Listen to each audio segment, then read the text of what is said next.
Good morning, this is Dr. Turner for Integrated Math 2. Today we're going to be covering 6.1, which is looking at dilations.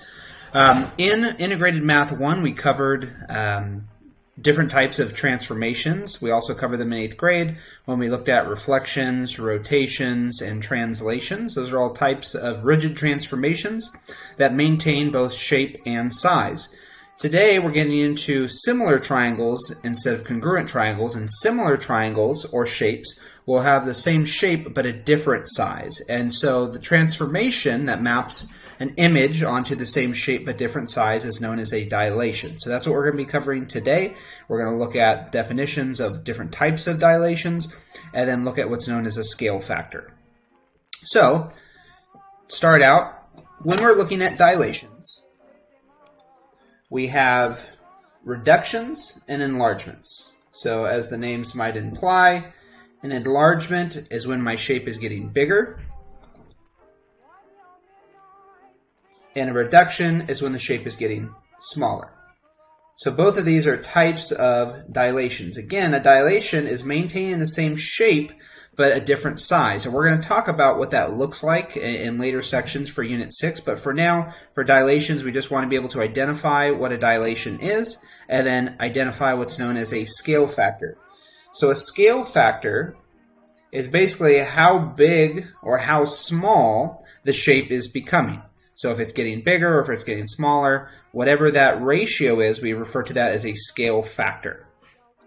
Just like with transformations, when we map a diagram, let's say we do a triangle, your original figure is notated by the vertices, so let's say triangle ABC, and when I map the new figure, the image, we notate that by putting primes or those apostrophes up top.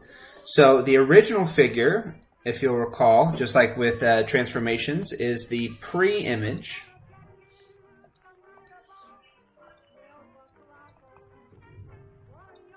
And then the resulting figure after the dilation has occurred is known as the image. Okay.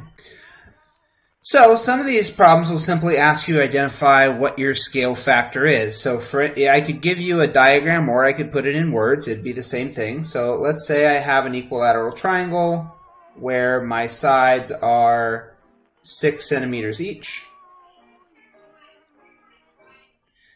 And then the image, obviously not drawn to scale, but the image has sides that are 12 centimeters each. So a lot of the questions in the assignment will simply ask you, well, what's your scale factor?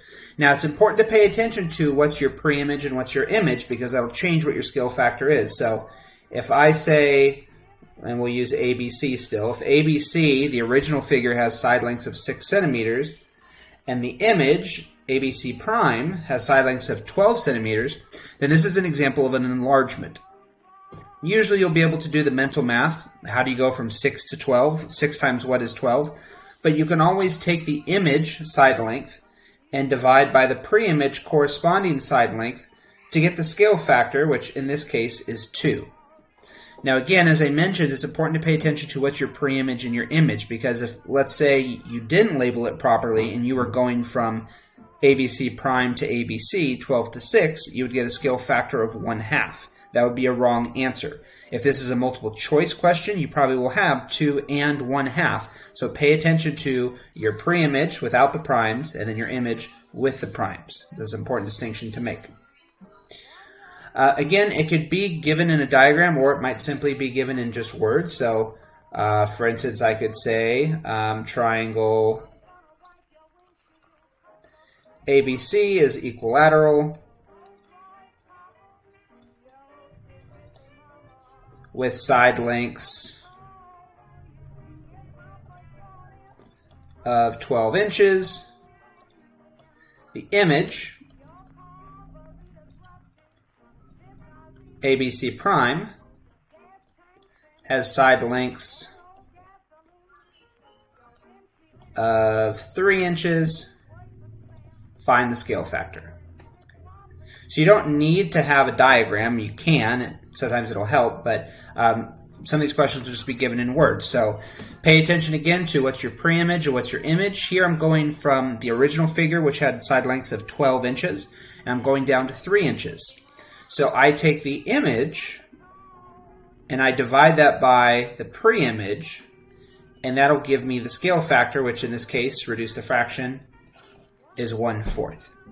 So anytime the scale factor is larger than 1, that's an example of an enlargement, and anytime the scale factor is less than 1, and that's an example of a reduction. Again, on a multiple choice test, they'll probably give you 1/4 and 4 as possible solutions, so you need to pay attention to what your pre-image is and what your image is. That essentially makes up the majority of the assignment, just doing problems like these where I'm asking you what the scale factor is. I could also give you the coordinates of a figure and ask you to basically do the same thing. So, say I give you A as being 0, 0, B as being, we'll keep it even, 4, 6, and C as being 2, 2. You'll be given the scale factor. So let's say the scale factor is, say, 3. And then I could ask you for the coordinates of the image. So I have this original triangle, and you can sketch it if you want. I'm dilating it by a factor of 3, so it's getting 3 times bigger, and I want to know what the resulting coordinates are. To do that, you simply just have to multiply each x and y by whatever the scale factor is. So here it's 3, so a prime, 0, of course, times anything is 0, so that'll stay the same. And then I'll do the same with b to get b prime, 4 times 3, 6 times 3, and then c, 2 times 3, and 2 times 3. So if you're asked to find the coordinates of the image, then you just need to multiply every x and y by that scale factor. This should look sort of similar. We did cover this in 8th grade briefly, and then we talked about transformations in detail in Integrated Math 1. Again, Unit 6, what we're going to be doing is similar triangles, so we're looking at dilations, same shape, but different size. That's it for today. If you guys have any questions, please reach out to me. Otherwise, have a good day, and I will talk to you soon. Bye.